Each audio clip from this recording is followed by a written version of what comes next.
Today, we're going to draw Phineas together. The skill level for this one is easy, which means everyone should be able to draw it, including our youngest viewers. If you enjoy today's drawing video, I ask that you consider donating to the channel at buymeacoffee.com/BrianMaysArt and consider subscribing to my newsletter at brianmaysart.com/newsletter. Let's get started. Today, I'm going to draw Phineas from Phineas and Ferb. Now I'm going to only use one tool today on plain paper. It's my plain Sharpie marker. It's got nothing fancy about it, just a plain fine point Sharpie marker. You can use whatever you want, pencil, pen, crayon, whatever you'd like to make a mark on the paper. So let's go ahead and get started.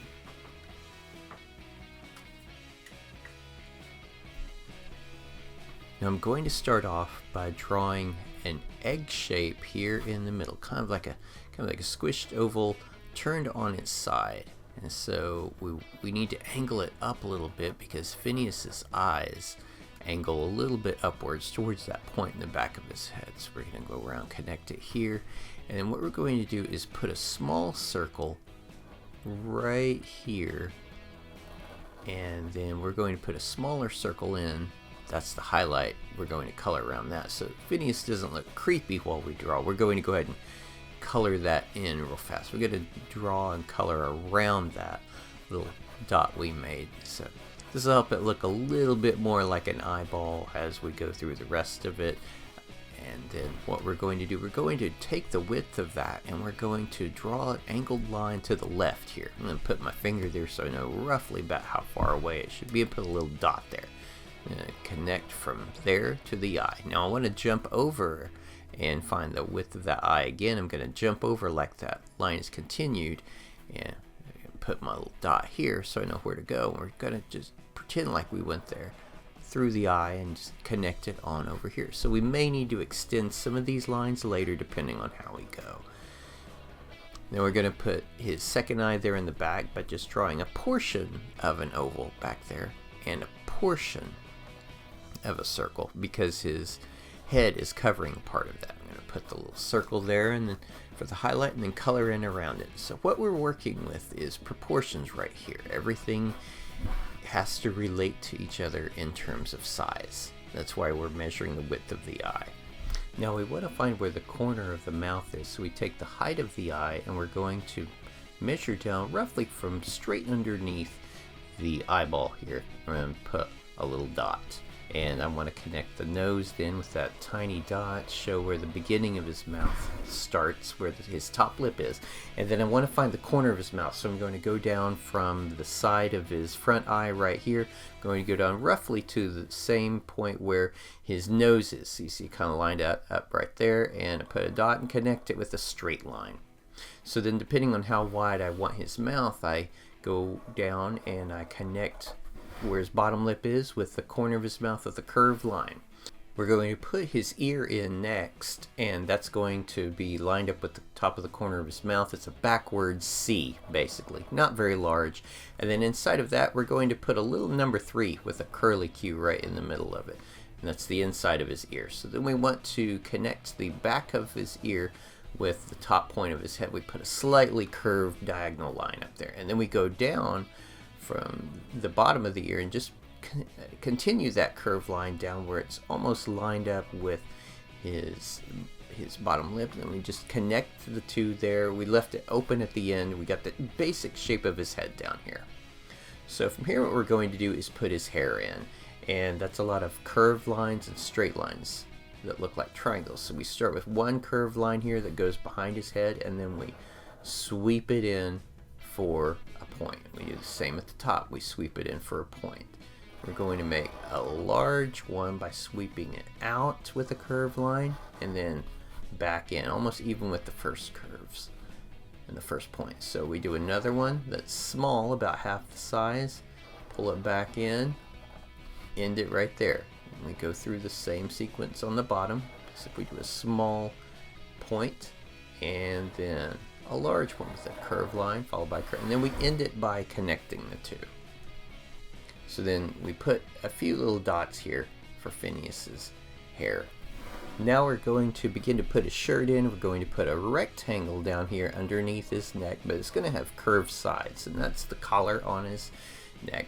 And then we're going to go in here, we're going to put some teeth in just by putting little angled lines inside there, straight lines, and then we want to make sure that we put the back of his mouth in so it looks like it has dimension. And then let's put a little half circle in right there for his tongue.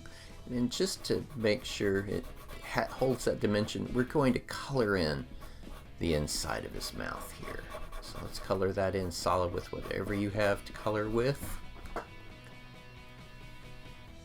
And then we're going to go and begin to create the rest of Phineas's body. So what we're going to do is take the distance from his eye to his neck and basically measure down beneath his neck and maybe go just a shade further down.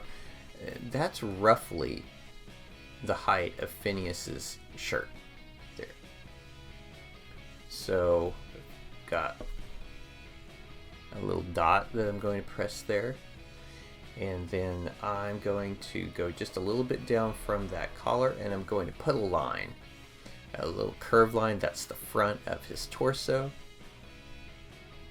And then what we're going to go in there and do is put a little small curved line right here for his shirt sleeve, and then curve it in towards the torso. We're going to go do the same thing on the back, roughly the same length as the one before, and put that angled line there.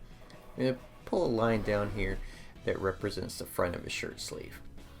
Now 2 lines that go roughly down to the same length as his shirt at the bottom, and we're going to make one little hoop here for the thumb, bring a hoop around here for his first finger, and then a little hoop for his second, hoop for his third, bring that on around and connect it to the wrist. So we've got a simplified hand there.